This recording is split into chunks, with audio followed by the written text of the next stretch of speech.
Welcome back. Here we are. We're continuing our journey talking about these incredible women from history that are teaching us about virtues.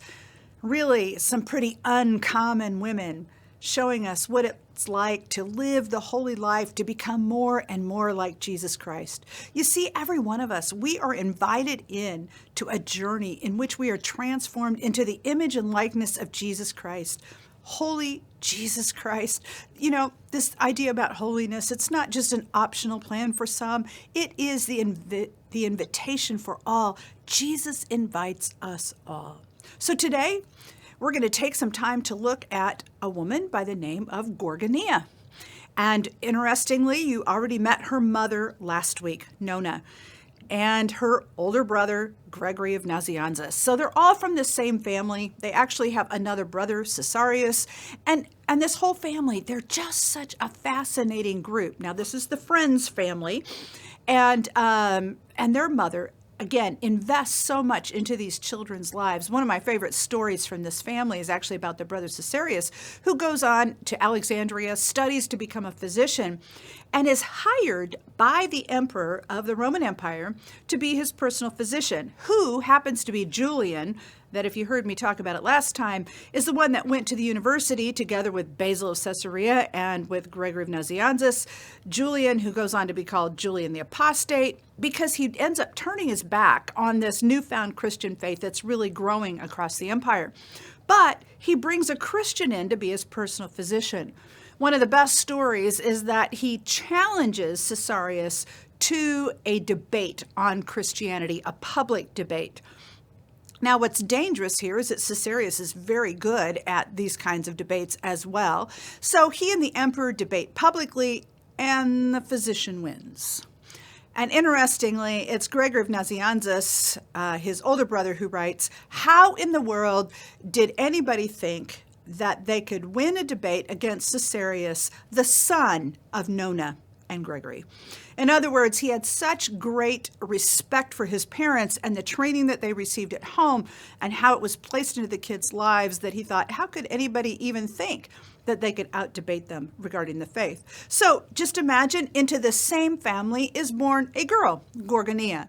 And Gorgonia herself is a woman of great faith.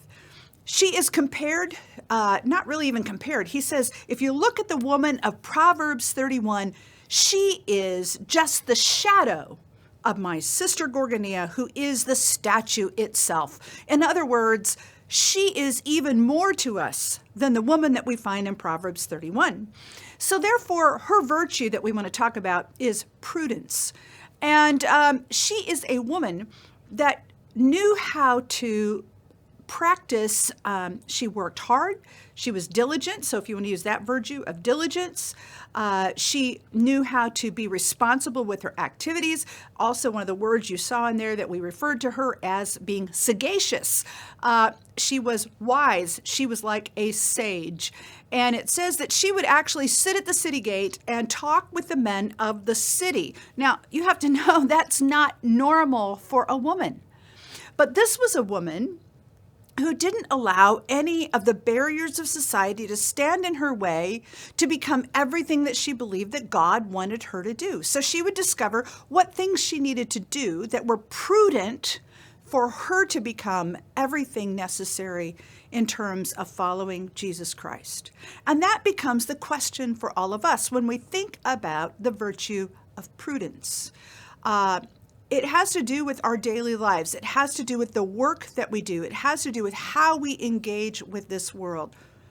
And so a question we even have to think about and consider is, what am I doing daily to be prudent with the life that God has given me, with the time that God has given me? You know, growing up, my mom used to have this little phrase, plan your work and work your plan. I've often wondered where my mother would score on StrengthsFinders, or whether she just influenced my life, because number one on my life is achiever. And I'm one of those that they say the achiever is the happiest when I make a list and I'm able to tick the things off my list. So planning your work and working your plan, that sounds like a great idea to me, which I think maybe I got from my mom. So I don't want to say that everybody's going to be motivated in that same kind of way, but there is a way of looking at our lives and the way that we use our resources and we live into our lives, that we can show prudence with what we have. And that's the idea there. You see, if we look at Jesus Christ, if we look at becoming more like Jesus Christ, think what Jesus accomplished in 3 years. He was prudent. He was wise. He used his time wisely. He used the resources wisely. And all of those culminated to help change the world. You and I, we have been given the gift of many things, and for each one of us, that's something different. But what might God want us to do with the resources we have so that we could be prudent with them and to make a difference? Think about it.